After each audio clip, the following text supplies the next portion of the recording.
PoK में जिस तरह से बगावत हुई, जिस तरह से पाकिस्तानी फौज को वहां के लोगों ने दौड़ा दौड़ा कर पीटा, उससे पाकिस्तान को यह तो लग गया कि ऐसे ही हाल रहा तो पीओके आज नहीं तो कल जाने वाला है हाथ से। क्योंकि नरेंद्र मोदी तो पहले ही कह चुके हैं कि भाई मौका मिलेगा तो हम न छोड़ेंगे। यह डर पाकिस्तान में सेना से लेकर आतंकियों में घुस के बैठ गया है कि पीओके का मामला गड़बड़ा जाएगा। पीओके में एक्टिव आतंकवादियों के दिमाग में यह बात बैठ गई, इसलिए अब एक बार फिर से आतंकवादियों के आका एक्टिव हो रहे हैं और जमकर भारत और मोदी के खिलाफ जहर उगल रहा है। हाफिज सईद का प्यादा सैफुल्लाह कसूरी ऑपरेशन सिंदूर के बाद से ही बौखलाया हुआ है। हाफिज के आदेश पर उसने पहलगाम अटैक की साजिश रची और अब कसूरी ने एक बार फिर पीएम मोदी को धमकी दी। कसूरी ने सीधे पाकिस्तान के फील्ड मार्शल असीम मुनीर को मोदी की सुपारी दे दी। एक तरीके से पाकिस्तान के आतंकवादी आखिर मोदी से इतना क्यों घबराए हुए हैं? अब मोदी ने ऐसा क्या कर दिया कि पाकिस्तान में आतंकी आकाओं के होश उड़े हुए हैं? पीओके में हो रहे सेना विरोधी प्रदर्शनों का सैफुल्लाह कसूरी की धमकी से क्या कनेक्शन है, आज आपको दिखाऊंगा। लेकिन आप यह भी देखिए कि असीम मुनीर इस वक्त क्या कर रहा है। वो ट्रंप से बलूचिस्तान में मौजूद रेयर अर्थ मटेरियल्स की सीक्रेट डील कराया, जिसको लेकर पाकिस्तान में जबरदस्त हंगामा मचा हुआ है। इसको लेकर इमरान खान की पार्टी ने कैसे मुनीर और शहबाज शरीफ के खिलाफ मोर्चा खोल दिया, इसकी भी आज बात करूंगा। लेकिन पहले एक झलक दी। पिछले कई हफ्तों से पाकिस्तान का सबसे फेवरेट आतंकी सैफुल्लाह कसूरी दिख नहीं रहा था, लेकिन जब से पीओके में जबरदस्त बगावत हुई और पाकिस्तान के हाथ पांव फूले तो एक बार फिर सैफुल्लाह कसूरी बिल से बाहर आया। पहलगाम अटैक का मास्टरमाइंड सैफुल्लाह कसूरी का एक नया वीडियो सामने आया है, जिसमें वो भारत के खिलाफ फिर जहर उगल रहा है। असीम मुनीर की शान में कसीदे पढ़ रहा है और मुनीर से गुहार लगा रहा है कि भारत और नरेंद्र मोदी को सबक सिखा दो। बच्चों का खेल है, मुनीर सबक सिखाएगा भारत को। इतना मार खाए लोग, लेकिन सुधरने का नाम नहीं ले रहे। लश्कर तैयबा का डिप्टी चीफ सैफुल्लाह कसूरी पूरी तरह बौखलाया हुआ है। सोचिए, ये वैसे आतंकी हैं जिनके कब रुखसती हो जाए, ऊपर जाना पड़ जाए, इनको खुद नहीं पता। कह रहा है नरेंद्र मोदी की मरम्मत कर दें, वो मुनीर को कह रहा है। अरे मुनीर खुद पाकिस्तान को बता चुका है कि हम कचरे का ट्रक हैं, तुमको मरम्मत की जरूरत है। नरेंद्र मोदी और भारत की तुम मरम्मत करोगे, तुम्हारे औकात से बाहर की चीज है। सैफुल्लाह कसूरी जैसे आतंकी सबसे ज्यादा एक ही नाम से खौफ खाते हैं बॉस, और वो नाम है नरेंद्र मोदी का। इसलिए यह आतंकी अपने आका और पाकिस्तानी सेना के चीफ असीम मुनीर को कह रहा है कि मोदी को ठिकाने लगा दो, मोदी की मरम्मत कर दो। ऑपरेशन सिंदूर में इतना अंदर तक भारत ने घुस के मारा, तब भी सोचिए ये लोग इस तरह से बिलबिला के जो है अनाप शनाप बक रहे। करा भारत में 10 मई जैसा अटैक कर दो। अरे 10 मई जैसा अटैक, 10 ही मई को तुमको 9 जगह फोड़े थे। और ये वही सैफुल्लाह कसूरी है जो ऑपरेशन सिंदूर के बाद मोदी को मुर्दा कर देने की भी धमकी दे रहा था। 30 मई को एक रैली में इसने नरेंद्र मोदी के लिए क्या कहा था, आपको याद है?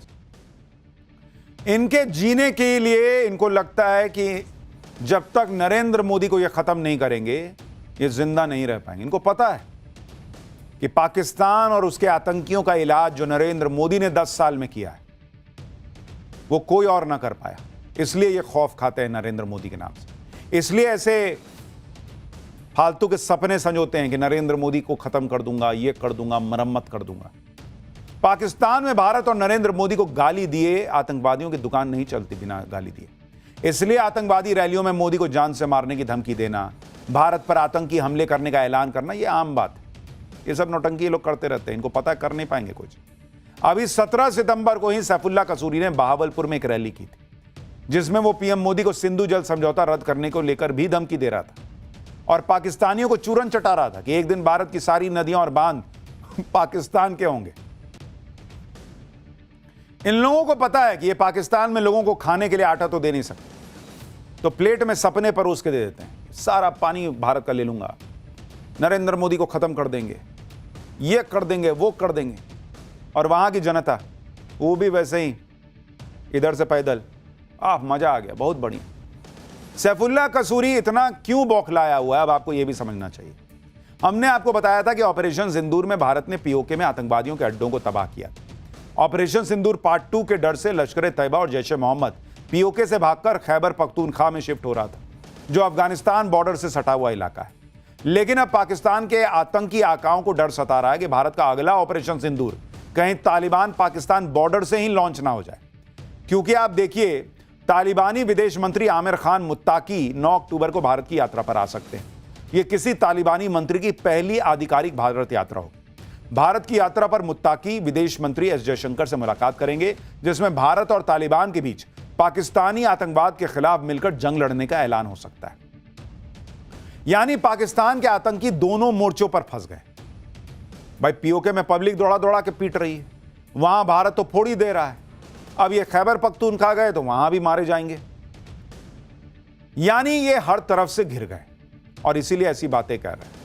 यही डर पाकिस्तान के असीम मुनीर और आतंकवादियों को खाए जा रहा है। रिपोर्ट्स के मुताबिक यूएनएससी में पाकिस्तान ने अमेरिका से कहकर तालिबानी मंत्री की भारत यात्रा का विरोध किया था, लेकिन यूएनएससी ने आमिर खान मुत्ताकी को भारत की यात्रा देने की छूट दे दी। इस बात से पाकिस्तान में बैठे आतंकियों के आका बौखलाए हुए हैं, मोदी को मारने की धमकियां दे रहे हैं।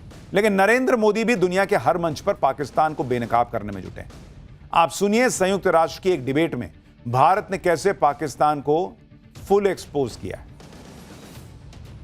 A country that bombs its own people, conducts systematic genocide, can only attempt to distract the world with misdirection and hyperbole. This is a country that conducted Operation Searchlight in 1971 and sanctioned a systematic campaign of genocidal mass rape of 400,000 women citizens by its own army. The world sees through Pakistan's propaganda. इधर आतंकवादियों को काम पर लगाकर असीम मुनीर पूरे पाकिस्तान को Trump के हाथों बेच देने पर आमादा है। अभी कुछ दिन पहले असीम मुनीर और शहबाज शरीफ ट्रंप से मिलने अमेरिका गए थे, जहां असीम मुनीर ने ट्रंप को रेयर अर्थ मटेरियल्स और मिनरल से भरा ब्रीफकेस दिखाया था। आप तस्वीर देखिए बॉस, कौन ऐसा करता है भाई? तुम सेल्समैन हो जी। जब मुनीर ट्रंप को ऑफर दिखा रहा है कि देखिए ना बॉस कितना बढ़िया माल लेके आए, और दुकान का मालिक शहबाज हंस रहा गया, बहुत बढ़िया, मेरा मैनेजर सबसे अच्छा मैनेजर है सर, एकदम बढ़िया माल ताजा आपके लिए रेयर अर्थ मिनरल्स निकाल के लाया। कैसे लोग हैं भाई? अब खबर है कि पाकिस्तान ने अमेरिका को रेयर अर्थ मटेरियल्स की पहली खेप भेज भी दी। इस खेप में एंटीमनी, कॉपर कंस्ट्रेंट और दूसरे रेयर अर्थ एलिमेंट शामिल हैं। ये खनिज अमेरिकी कंपनी यूएस स्ट्रैटेजिक मेटल्स के साथ हुए $50 करोड़ के सौदे के तहत भेजे गए। खबर आते ही पाकिस्तान में हंगामा मच गया, क्योंकि पाकिस्तानियों को समझ ही नहीं आ रहा कि जिस पाकिस्तान को कोई भीख में पैसे नहीं दे रहा, उस पाकिस्तान में अमेरिका की कौन सी कंपनी इतना बड़ा इन्वेस्टमेंट करने के लिए राजी हो गई भाई। मतलब मुनीर पाकिस्तान के रेयर अर्थ मटेरियल्स का सौदा एक ऐसी अमेरिकी कंपनी से कराया जिसका कोई रिकॉर्ड ही नहीं है। इमरान खान की पार्टी पीटीआई ने इसको लेकर मोर्चा खोल दिया। पीटीआई ने कहा कि ऐसे सीक्रेट सौदे से देश के हालात खराब हो सकते हैं। सरकार को अमेरिका के साथ हुए सौदे से पहले संसद और देश को विश्वास में लेना चाहिए था। इस समझौते की डिटेल को संसद के सामने रखा जाए। इस डील से राष्ट्रीय सुरक्षा खतरे में पड़ सकती है। इमरान खान की पार्टी पीटीआई ने कहा कि देश के हितों के खिलाफ कोई समझौता बर्दाश्त नहीं किया जाएगा।